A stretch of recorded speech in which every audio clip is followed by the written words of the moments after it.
Hello everyone, good evening সকলকে। আর তোমাদের ব্লগের শুরুতেই প্রত্যেককে জানিয়ে দিই গঙ্গা পুজোর অনেক অনেক অনেক শুভেচ্ছা। আর আজকে হচ্ছে গঙ্গা পুজো। সকালবেলা তো যেরকম পুজো পাঠায় প্রত্যেকবার আমাদের এখানে, যেখানে বড়বাজার ঘাটের ওখানে পুজো হয়, ওখানে পুজো পাঠিয়ে দিয়েছে। আর এখন আমি ছেলেকে নিয়ে, আমি আর হাজব্যান্ড, আজকে যেহেতু সানডে সেহেতু দুজন মিলে যাবো হচ্ছে ছেলেকে একটু ঠাকুর প্রণাম করাতে। আর আমরা যখন ছোট ছিলাম তখন ওখানটা বেশ ভালোই মেলা হতো, বাট এখন যেহেতু ওখানে পার্ক টার্ক করে দিয়েছে, এখন অন্য একটা রাস্তার মধ্যে পুজোটা হয়। তো জানি না কতটা কি মেলা হবে, তাও ছেলেকে নিয়ে যায়, যদি মেলা হয় তো ও তো এনজয় অবভিয়াসলি করবে।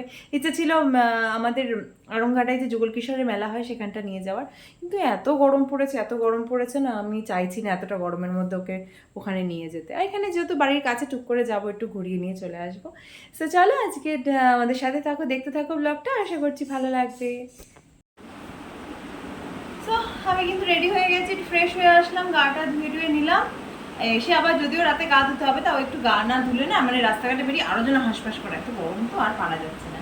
আর খুব সিম্পলভাবে রেডি হয়েছে, দেখো একটু হালকা করে আজকে কম্প্যাক্ট লাগিয়েছি মুখে, কাজল পরেছি, আইলাইনার করিনি, লিপস্টিক পরেছি একটা ইয়ে কালারের নিউড শেডের ওপরে, ছোট ছোট দুটো কানের দুল, হাতে ওয়াচ, ব্যাস এই যে টপ আর জিন্স। চলো ব্যাক ক্যামেরায় তোমাদেরকে একবার ভালো করে দেখিয়েছি, আর ছেলেকেও রেডি করিয়ে এসেছি, ওটাও দেখাচ্ছি। এই দেখো, এই জিন্সটা পরেছি, এরকম একটা হালকা ড্যামেজ জিন্স পরেছি, আর তার সাথে এই ব্ল্যাক টপটা পরেছি। কেমন লাগছে জানিও। এটা একটা ক্রপ টপ, এটা আমি লাস্ট ইয়ার নিয়েছিলাম পয়লা বৈশাখে, তাই ক্রপ টপটাই পরে নিয়েছি। আর এই জিন্সটা যদিও খুব হাই ওয়েস্ট নয়, ঠিক আছে, এই দেখো এর লেন্থটা দেখতে পাচ্ছ, খুব হাই ওয়েস্ট কিন্তু নয় এটা, তাই এটা দিয়েই পরলাম। সে চলো বেরোই, আবার দেখাচ্ছি তোমাদেরকে।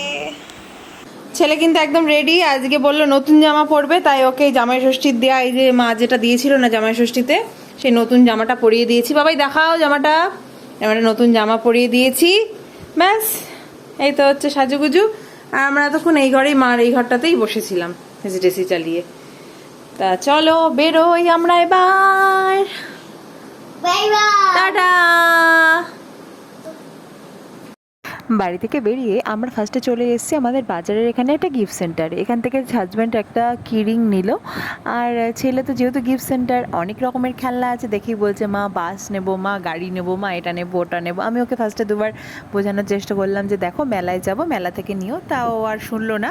দেন ওখান থেকে ওকে একটা গাড়িও কিনে দিলাম, তারপর ওখান থেকে চলে গেলাম মেলাতে।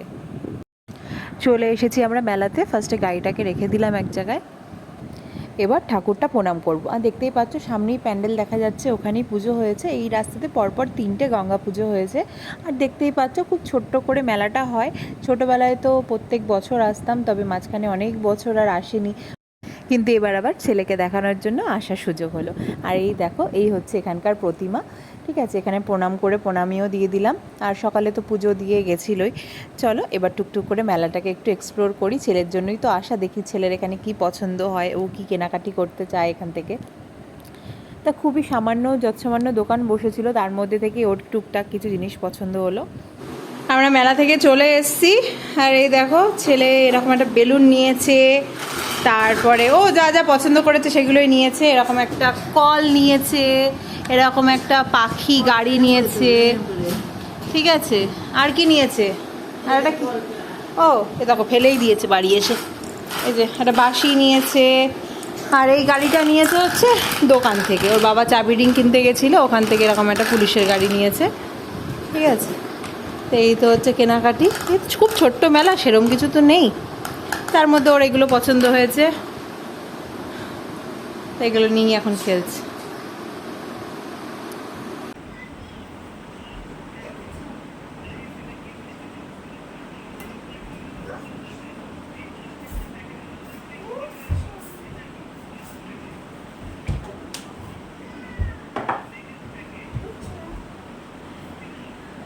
ঘড়িতে বাজে এখন রাত্রি 11:30।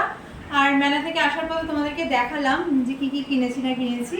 তো তারপরে ছেলের সাথে কিছু টাইম স্পেন্ড করলাম, দেন 11:45 নাগাদ গেলাম রাতে ডিনার করতে। ডিনার করে একদম আবার গাটা ধুয়ে ফ্রেশ হয়ে ঘরে চলে আসলাম, নাইট ক্রিম অ্যাপ্লাই করলাম, চুল বাঁধলাম। আর আজকাল আর বিনুনি করি না, বিনুনি করলে কি হয় বলো তো, এত গরম পড়েছে, ঠিক ঘাড়ের এই জায়গাটায় চুলটা এরকম থাকে, তো আমার জন্য ওতে আরও বেশি গরম করে, তো বিনুনিটা এখন আর করি না। তা চুলটা এইভাবে বেঁধে নিয়েছি, কি হবে চোখ। আর ব্যাস ড্রেস চেঞ্জ করলাম, করে টুরে নিয়ে এখন ছেলেকে ঘুম পাড়াতে উঠবো। তা ভাবলাম তার আগে তোমাদের সাথে একটু কথা বলে নিই, কারণ এই ব্লগটা তো খুবই ছোট হয়ে গেছে, এইটুকুর মধ্যে তো আর শেষ করা যাবে না, এটা কালকে সকাল অবধি আমি কন্টিনিউ করব, ঠিক আছে? তা ওই জন্যই ভাবলাম তোমাদেরকে একবার একটু গুড নাইট বলে দিই, কারণ কালকে অবধি ব্লগটা কন্টিনিউ হবে। তো যাই হোক, চলো গুড নাইট। আর আমার এই নাইট ড্রেসটা আমি কিনেছি তো অনেক দিন হলো, মানে আমরা পুরী যাওয়ার আগে এই নাইট ড্রেসটা আমি নিয়েছি। আর সাধারণত আমার এরকম মানে 2-in-1 নাইট ড্রেসের খুব শখ, আমার কাছে এরকম 2-in-1 নাইট ড্রেসের মানে অনেক কটা কালেকশান আছে। তা তার মধ্যে এটাও একটা, এটাও খুব সুন্দর। আর ব্ল্যাক যেহেতু আমার ফেভারিট কালার, তাই আমার ব্ল্যাকের মধ্যে একটা নাইট ড্রেস ছিল, তবে ওটা এরকম 2-in-1 না, ওটা জাস্ট একদম সিঙ্গেল পার্ট, এরকম হাফ স্লিভস। তবে এটা একটু অন্যরকম, দেখো, ঠিক আছে? এটা হচ্ছে ভেতরটা তো নর্মাল যেরকম হয় নাইট ড্রেস সেরকমই, আর ওপরটা হচ্ছে এরকম 3/4 স্লিভস। তারপরে দেখো বেশ অন্যরকম ডিজাইনটা, একটু হাতের এখানে লেজ লাগানো আছে। আর হাইটটা হচ্ছে এরকম শর্ট হাইটের মধ্যে, হ্যাঁ হাইটটা শর্ট হাইট, মানে আমার বাকিগুলো সব একছে লং হাইটের মধ্যে, বাট এটা একটু শর্ট হাইটের মধ্যে, ওই জন্য এটা আমার বেশি পছন্দ হয়েছিল, কারণ গরমকালে খুব কমফোর্টেবল বাড়িতে পরার জন্য, ওই জন্য এটাই নিয়েছি। এটা তো আগে কোনোদিন মানে পরে যখন ব্লগ করেছি তখন তার মধ্যে কোনোদিন পড়িনি, তাই তোমাদের সাথে শেয়ারও করা হয়নি, আজকেই মানে ব্লগ কল চলাকালীন পড়লাম বলে ভাবলাম তোমাদেরকেও একবার দেখিয়ে দিই। তো চলো আজকের মতো এখানেই গুড নাইট, দেখা হচ্ছে কালকে সকালে ফ্রেশ মুড নিয়ে।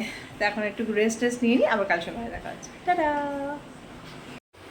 গুড আফটারনুন এভরিওয়ান, আজকে দুপুর থেকে ব্লগটাকে এবার শুরু করেছি, চলে এসেছি লাঞ্চ করতে। চলো দেখিয়ে দিই লাঞ্চে কী মেনু রয়েছে। এর মধ্যে রয়েছে ভাত, এখানে রয়েছে বড়া দিয়ে আলু দিয়ে ঝোল, বড়া আলুর ঝোল, ঠিক আছে? এখানে রয়েছে ডাল, এর মধ্যে রয়েছে মাছ ভাজা আর বড়া ভাজা, এখানে রয়েছে আমের চাটনি, আর রান্না করেছে, আর যেটা আজকে শো স্টফার সেটা হচ্ছে এরকম কষা কষা চিকেন কারি, ঠিক আছে? আজকে আর আলু দিয়ে না, এরকম কষা কষা চিকেন কারি। দেখো, আসলে চিকেন করার আজকে কোনো প্ল্যানিং ছিল না, আজকে মাছই এনেছিল, কিন্তু আজকে আমার আবার চিকেন খেতে ইচ্ছে হচ্ছিল। তা যেহেতু আমার চিকেন খেতে ইচ্ছে হচ্ছিলো, মা বললো এমা আমি কালকে রাতে ভেবে শুলাম যে আজকে চিকেন করবো, তো একদম সকালে উঠে খেয়াল নেই, আমি তোর বাবাকে বলতেই ভুলে গেছি। ঠিক আছে, ফ্রিজে তো চিকেন আমাদের থাকে, কিছুটা করে রাখা থাকে, যেহেতু মিনুরা চিকেন খায় সেহেতু আমাদের চিকেন ফ্রিজে 2-4 দিনেরটা স্টোর করা থাকে, তো ওখান থেকেই একটা প্যাকেট ভেঙে আজকে একটু চিকেন করেছে। এই দেখো চিকেন রান্না করেছে। আর মাছ যেটা এনেছিল, মাছটা মোটামুটি তুলে রেখেছে, হাজব্যান্ডের জন্য শুধু 2 পিস ভাজা করে রেখেছে, ব্যাস মাছটা পুরোপুরি তুলে রেখেছে। তো চলো লাঞ্চটা করে নিই। আর যেটা বলেছে, আমার এখনো কিন্তু স্নান হয়নি, ছেলেকে এখন পড়াতে এসছে, ওর ম্যাডাম করে পড়াচ্ছে, তাই ভাবলাম একটু যখন ফাঁকা আছি লাঞ্চটা সেরে নিই, তারপরে স্নান করবো। আর ভীষণ গরম পড়েছে, তো মানে স্নান টান করে এসে আর এখানে মানে বসতে ভালো লাগেনি, এখানে তো এসির কোনো সেরকম ব্যাপার নেই, দেখতেই পাচ্ছ ফ্যান রয়েছে, খুব কষ্ট হয়, ওই জন্য ভাবলাম আগে লাঞ্চটা সেরে নিই। তো চলো গরম গরম ভাত দিয়ে চটপট করে লাঞ্চটা আগে সারি। আজকের মতো এই ব্লগটাকে এখানেই শেষ করছি। ভালো লাগলে চ্যানেলকে সাবস্ক্রাইব করো আর লাইক কমেন্ট শেয়ার করতে ভুলো না। তাহলে এখানেই তোমাদের সাথে টাটা বাই বাই, দেখা হচ্ছে কালকে নতুন একটা ভিডিওর সাথে। ততক্ষণ তোমরা সবাই খুব ভালো থেকো, সুস্থ থেকো, আর চ্যানেলকে সাবস্ক্রাইব করো। টাটা।